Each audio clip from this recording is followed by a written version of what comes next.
Hey everyone, try that again. I do that all the time, man. All the time. First 5 seconds. It's like blah, blah. Ready, 3, 2, 1. Hey everyone, welcome back to the Financing Simplified podcast. Once again, we're going to be back with Mario Armani Realtor, and honestly, the best part of this conversation. First, before we get into it, Mario, introduce yourself. Mario Armani, been a real estate agent now 19 and a half years, opened up my own brokerage 5 years now in January of next year. And I just love educating buyers and sellers. I'm always honest about everything I do. Kind of weird saying or hearing a realtor say that they're honest because they all say it and none of it. It's not really true. I don't think a lot of them mean it, but yes, they say it because it's one of those things that they have to hear. But at the end of the day, I truly look after my clients and I want to make sure that they're getting the correct information and not just what they want to hear. Absolutely. And I believe the financial literacy part is very, very important in this day and age. And actually, that brings us into the full segue. If you haven't seen the last episode where we're talking, make sure to check that out. But I want to go through some of the real hard truth, the real crap that nobody is really talking about in this day and age. And, you know, there are so many hard truths that people need to hear. So I'm going to turn it over to you. I know you were saying that you've had some personal situations where, you know, you're listing these properties, but out of all these listings, what's happening with the buyer side of it? What are they buying again? Are you sure you want to allow me to speak freely? I want brutal. Listen, the idea here is we try to be as honest as possible. This is why we have a podcast, because this is where you can Anthony, be brutally honest. You're always going to get the brutal truth from me. And I really, truly feel that this market, it's going to teach a lot of us a lot of brutal lessons. And unfortunately, people were cowboys. They took way too many unnecessary risks, and they were just doing things in a way that just made no sense. As a perfect example, because you've been in the real estate industry a long time, real estate is a long-term play. There were so many people, and I know that you can attest to this because you are doing their mortgages, so you know at the back end. They're basically buying properties and flipping them every 2 or 3 years. So they would, like, I know this because a lot of my clients, they bought properties, even though I said, this is not a good property, don't buy. Oh, I'll just sell it in 2 years. But how do you know in 2 years that property is going to go up? So the last 10 years, realistically, we've been spoiled by these double-digit returns.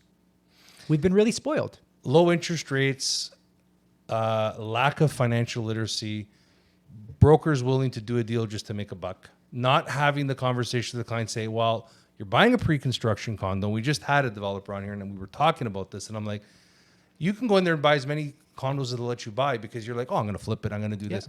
And I always tell clients, I said, look, you know, what happens if interest rates go up? What happens if you can't afford to close? What happens if you lose your job? And we are starting to see and I'm sure you can attest this as well, is with assignment sales. People are trying to get themselves out of all these properties that they buy. Now, obviously, some of them can close, some of them can't.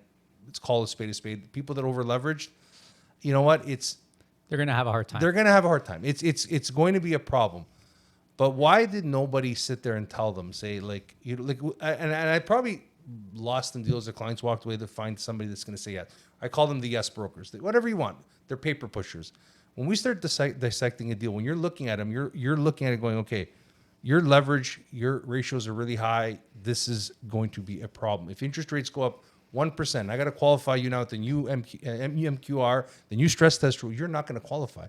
You're going to have to come up with the money. Oh, don't worry, I'm going to figure it out. No, I want to know how you're going to figure this out. Sure. Tell me, because realistically, we need to figure it out. Just because I'm giving you a pre-approval, because you're on the hook after, right? Like, that's the thing. Like, you're worried about your reputation, which is very important, and you also care about these people. And Anthony, I'm so glad that you're touching on this because I've also lost many deals because I tell people this is a bad property. And I'm not just trying to get them to buy whatever I want. It's just I know that it's going to be a bad idea, or the property, it's just, I always say it. If you get a mortgage approval, you have a down payment, you can buy anything. The problem is that down the line, when you go to sell that property, that's when you're going to notice if you made a great investment or not, depending on how well you did with it. So it just upsets me that people like you, people like me, we lose deals because we're really trying to help people and they don't see it.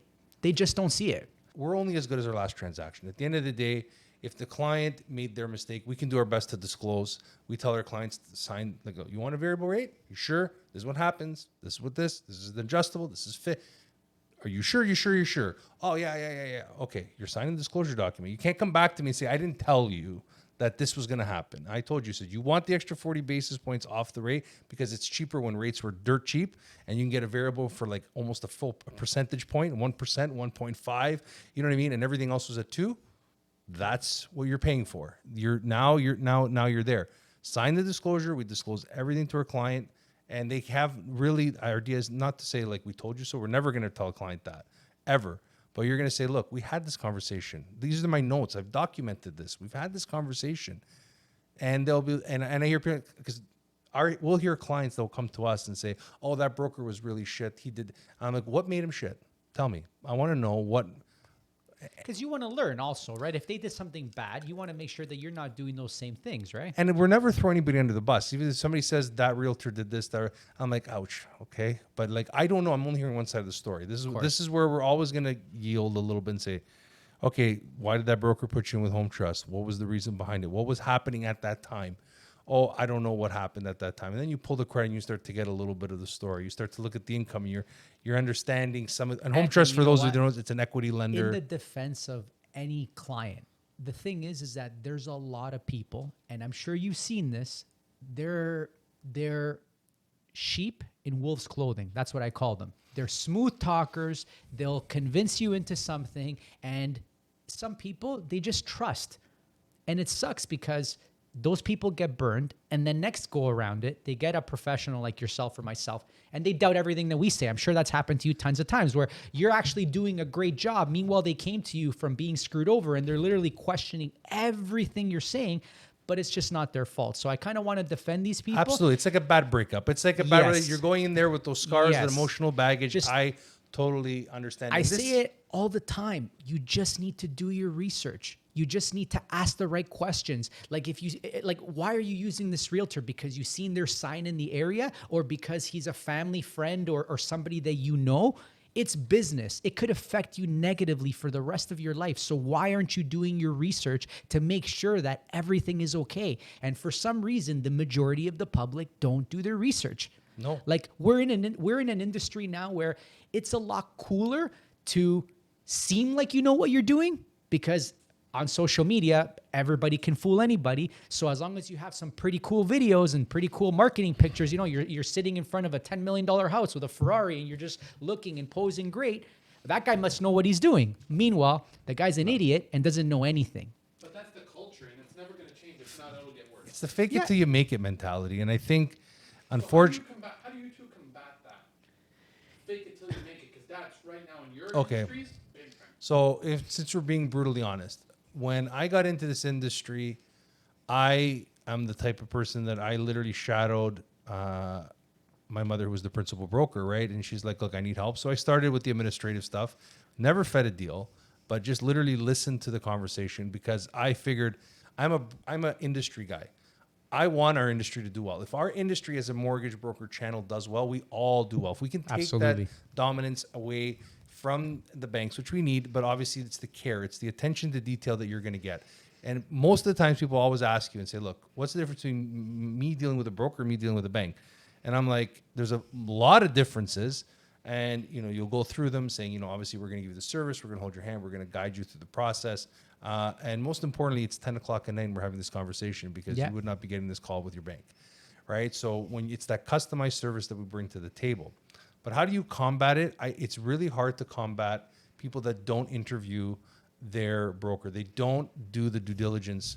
It's the biggest purchase in your life. You're making the biggest financial decision, and you're leaving it almost to chance. I'm like, Yeah. this is why it's like, look at their Google rating, look at their history, follow them. It's like everybody does it. Like I always say this, people will do more research on what they're about to have for dinner than what they're going to do when they go to hire an individual. It's a peculiar thing. I scratch my head so often.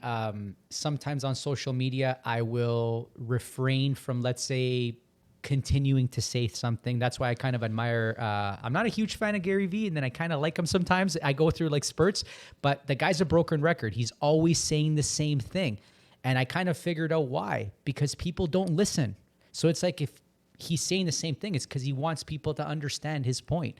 And I feel sometimes that I'm the same way, where I tell people, interview a few realtors, you know what I mean? Ask them the right questions, see which one is going to be the best one for you. And it just gets to the point where I feel like I'm being so repetitive that like I want to stop giving the message. And then I kind of say, well, people need to really know this. So I keep on doing it, right? So it's really important. And I think, as I said, like we're having this conversation, I've had this conversation on multiple levels about knowing the person that you're working with. How many deals have they seen? Like, I listen, not to throw the new person. I'm not trying to say, listen, if you're new, you're getting in the industry, it's tough. We were all there. We were all there. And I'm not saying that you can't give the headway to someone new, but how many deals have they seen? How many transactions and situations have they gone through that's given them the experience level to be where they are today? And I can tell you with all honesty, it's tens of thousands of deals that you have to run through. And you're like, oh, I've dealt with this before. I've dealt with that before. And it boggles my mind, Mario, listen, when someone calls you, it's like, I've sometimes talked to other brokers, not like they don't know I'm a broker. And you just ask them a question, be like, oh, I don't know, I'll get back to you on that. And I'm like, that's a very simple question. Like, you should be able to answer that. Or, you know, But there's no substitute for experience, Anthony. I'm sure that, like, for example, you can read things in a book, but unless they actually happen to you and unless you see them firsthand and just have navigated through that, you know what I mean? That's why, for example, like in sports, right, there's like so many stats, and the stats are important because that is going to determine how that player is going to react in those situations. You know what I mean? So it's kind of the same thing with what we do. Exactly. It's the same thing with what we do. Getting back to what we talked about in the previous podcast, at the end of the day, if it's the perfect transaction, everything is easy. But when things kind of change and you have to pivot and you have to do something different, that's when you're going to notice the great realtor, the great mortgage broker, the great contractor, whatever it is, right? Everything. Now, on our topic of hard truths, where do you think the market is actually headed? I know we can't answer this. Nobody has a crystal ball, but based on the experience level from someone that's been in the industry, and obviously seeing what's happening with clients, and obviously for my end, I'll share as well. What do you think we're in for right now for the next little while? I don't think it's going to be positive. There is a lot of talk that interest rates are going to go up once again in 2023. Unfortunately, why it's so hard to predict because the government, just to stimulate the market, they can lower interest rates just like that, just because they want the market to keep going. Because the truth of the matter is that the Canadian economy highly relies on construction and real estate. People go ahead, they take their homes with the profit, the equity, they refinance, flood the market with more money. I just think that going long term, people will not be able to afford real estate in the current model that we're in. I have a belief that we are going to continue seeing higher amortizations, 40, 50, 60 years. These debts, like, for example, when parents pass away, they would leave their kids their house. People are going to leave kids their mortgage. Mm-hmm. That's where I feel it's going, because the cost of living is so high that people will not be able to make ends meet.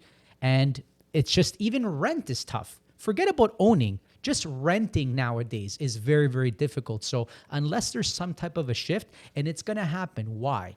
Because at the end of the day, we have to keep the machine going. So the only way to do that is for them to change the system. And what's going to happen when that happens again? People are going to have more accessible income. When they have more accessible income, what happens? Same thing that happened in 2020 when the pandemic hit. When the rates went down, they had more accessible income. Prices shot up, right?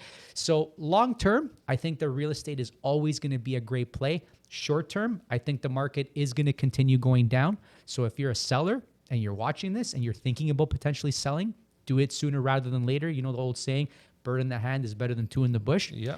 The thing is that going forward next year, we don't really know where it's going to go. I personally think we might start seeing a little bit of an uptick near the end of the year if they do lower rates. And again, guys, if you're watching this, don't think that when I say lower rates, they're going to lower it from the 6.5 or something that it's at right now to 3%. They're going to probably start lowering it quarter of a point increase. And by the time we see 3%, it may be 2 or 3 years by the time we see 3% again. When you look at it and say, okay, you're at this point in your variable with a major discount. What is the current variable rate discount offered right now? It doesn't exist what you have. So if you were getting the prime -1, 120, 130, 1%, 30 basis point off. So a full discount. That doesn't exist anymore. But then you're looking at the comparison of the fixed rate and where it is right now. And if you're not far enough off, like if you're like 20 basis points, you start running the numbers. You're telling the client, look, this is your numbers right now. We did this on a constant basis, running the comps. This is what the variable rate is, what your fixed rate is. What is your budget? How much can you tolerate? That is the question that's going to come out of our mouths, is where are you in this journey? If you're planning on staying in this home for a long period of time and the client comes to me and says, Ant, I'm here, this is my forever home. Lock. What are you waiting for? Oh, but we're here in a condo. I'm having a kid. We don't know if we're going to sell. The bank's offering me to lock in for 5 years at this rate. What's that penalty going to look like? Crazy. Because here's the reality. Rates will come down. Eventually, they will come down. What is that penalty going to look like as opposed to you weathering the storm? Because literally, sometimes you're running the math. 0.25% on a small mortgage is $30 to $60. Maybe it's $100. Maybe it's $100 to $200. People don't realize some of these penalties are like $30,000-$40,000. But this is what I said to my client. I said, look at the cost of going to variable versus a fixed. If the rate goes up 50 basis points on your mortgage, this is why it's important to have a conversation, not in general, but per client, per individual. Yes. Your mortgage goes up 50 basis points. This is what your new payment is going to look like. This is what it's going to potentially cost you in the penalty. Understanding those differences are going to make a life change. And when you sit down and say a client has $200,000 mortgage and they're a 50 basis point increase doesn't work out too much for them, and they're like, "That's it. That's what I got to stomach to be in a 3-month penalty contract." It was just a terrible environment in general. I threw mortgage brokers under the bus. I'm going to throw realtors under the bus because I feel a lot of realtors, they were just throwing money and, give an extra 50,000, give an extra 100,000, not giving a shit. 100%. What happened? And I personally know a lot of mortgage brokers that had to bail out a lot of clients because the house didn't appraise for what they bought it for. Like, there was a lot of problems. This is why I'm saying that I think that this current situation that we're in right now, it's going to teach a lot of us a lot of things.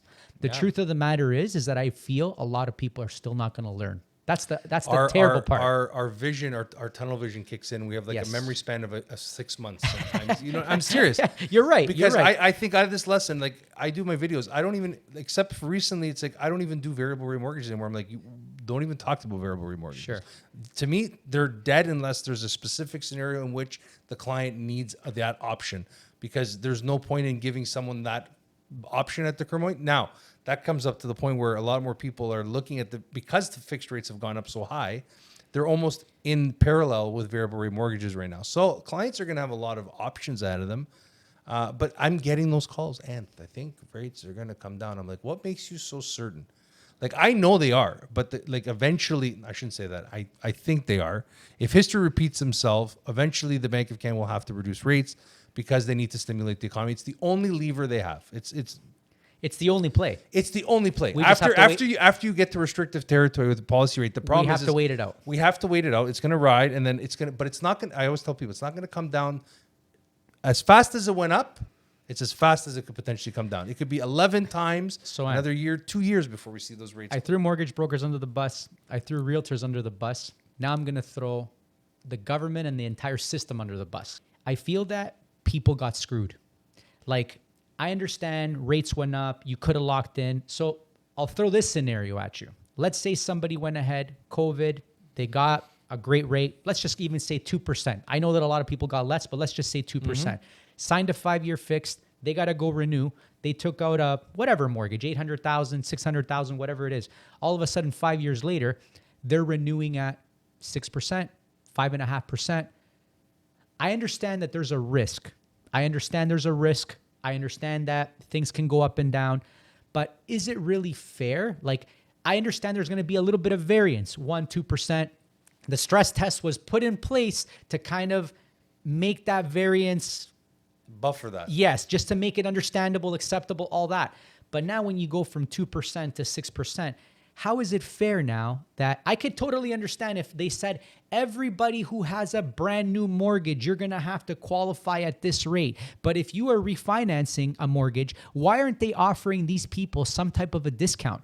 Because if you actually obtained a mortgage, like I'm talking about ways to fix problems, not just to kill the economy and kill anybody. Because I truly believe that if they wanted, they being the government, if the government wanted to really help, there's options to help people. So you get a brand new mortgage, your rate is whatever it is, 6.5%, 7%, that's your rate. But if you're refinancing in the sense of like your mortgage is coming up for renewal, you have to refinance, you're killing people.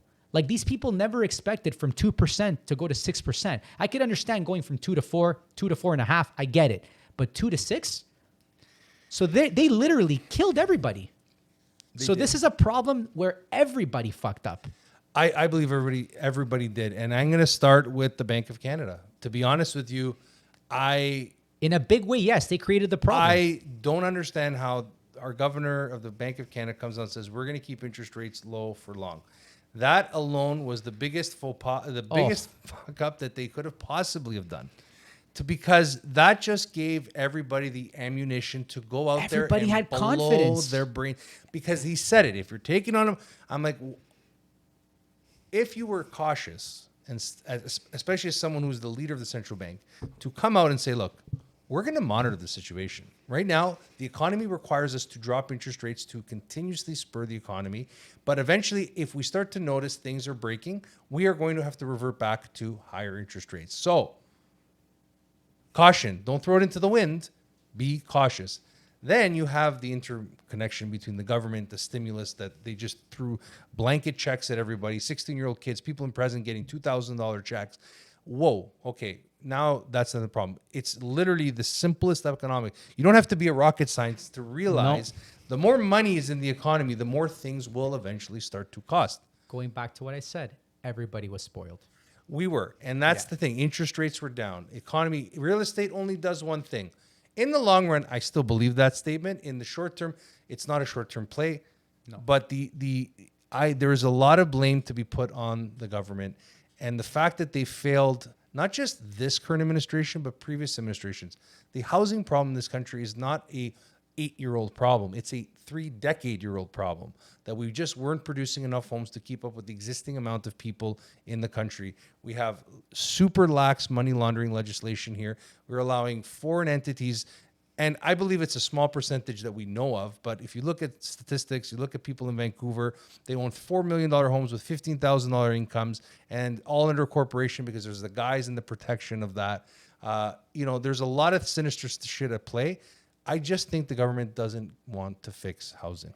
That's exactly what I said. If they wanted to make a solution, they would have one. So, Mario, where do we find you? Instagram, ArmaniSells.ca, TikTok, Armani Sells, and DM me anytime. And you'll find us on our website, on Instagram, on social, YouTube. We're all over at In Touch Mortgages. And thanks again for watching. Mario, thanks again for being on. And we'll see you next week.